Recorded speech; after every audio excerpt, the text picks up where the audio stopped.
في قلب العاصمة بمكتب مظلم ما بيوصله ضوء، قاعد آدم على كرسيه وعيونه معلقة على شاشة الكمبيوتر يلي فجأة ضوت وطلعت رسالة مشفرة. الرسالة ما كان فيها ولا كلمة مفهومة، كلها أرقام، بس آدم كان بيعرف منيح شو معناهن. آدم مو موظف عادي مثل ما الكل مفكر، آدم كان عميل مزدوج شغال مع جهاز الاستخبارات تبع بلده، بس من سنتين صار ياخد مصاري كتير من جهة غامضة ما بيعرف عنها شي غير رموز ورسائل عم توصله بطريقة سرية ورقمية. بهديك الليلة كل شي تغير. الرسالة كانت واضحة: بدنا تقرير كامل عن منشأة الطاقة النووية خلال 72 ساعة، إذا ما بترسل التقرير أنت وعيلتك رح تدفعوا الثمن. قلب آدم صار يدق مثل الطبل يا شباب. أول مرة بينطلب منه معلومة خطيرة، هو متعود إنه دايما يمشي بالسليم وما لحق يلم حاله، إلا رئيسه صار يناديه على غرفة العمليات. الجو كان متوتر، على الطاولة ملف لونه أحمر مكتوب عليه بخط سري للغاية. رئيسه طلع فيه وقال له بصوت بارد: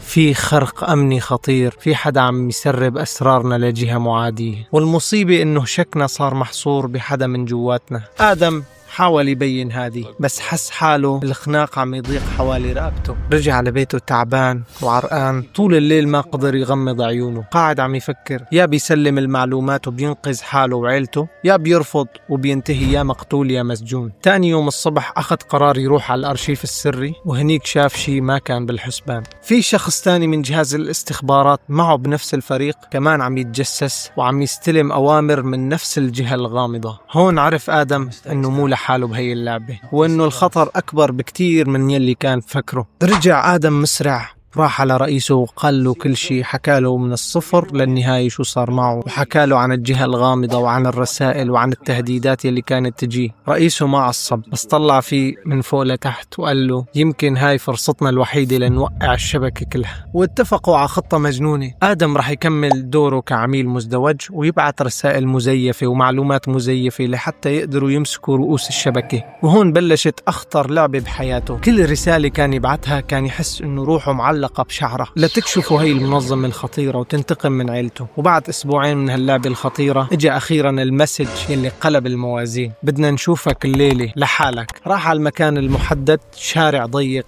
خلف محطة قطارات مهجورة، المطر عم ينزل غزير والجو برد بشل العظم. آدم واقف عم يستنى، وفجأة ظهر قدامه رجال لابس معطف أسود ووجهه غرقان بالعتمة تحت طاقية كبيرة. قرب عليه شوي شوي وهمس بصوت منخفض: أحسنت يا آدم، بس هلأ خلص دورك. وبغمضة عين حس آدم ببرودة حديد المسدس عم تضغط على خاصرته، بس قبل ما يضغط الزناد ضوء قوي شق العتمة وطلع حواليهم عشرات رجال الاستخبارات المسلحين. صارت معركة سريعة انتهت باعتقال الرجل الغامض، ولما شلحوا الطاقية تبعه كانت الصدمة يلي جمدت الدم بعروق آدم. الرجال مو أجنبي ولا من برا البلد، طلع ضابط كبير من نفس جهاز الاستخبارات، من يلي بيشتغلوا بأعلى المستويات. خيانة من جوات الجهاز نفسه هزت البلد كلها. وبالتحقيقات اكتشفوا شبكة تجسس واصلة ل7 دول فيها سياسيين كبار وضباط وشركات عملاقة.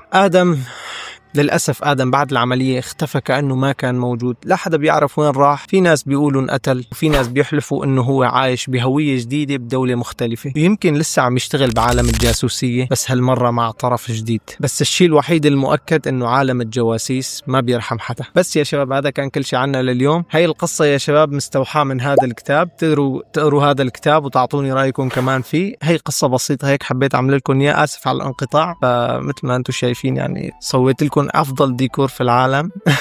إن شاء الله لسه هي مبدئيا يعني لسه عم جيب شغلات، لسه راح كمل الحيط. فهذا بس أنا دهنت الحيط وهيك لهيك شلت هدول. ثواني فرجيكم إياهم. أنا شلت هدول، بدي أجيب كمان مثلهم لحتى أكمل الحيط كامل. فإن شاء الله قريبا راح يصير في تطويرات حلوة. كان معكم أخوكم أبو حلب. إذا عجبتكم القصة لا تنسوا تعملوا لي لايك واشتراك، تستنوني بالفيديوهات الجاية وتشوفوني بالفيديوهات السابقة. تحياتي لكم جميعا والسلام عليكم ورحمة الله.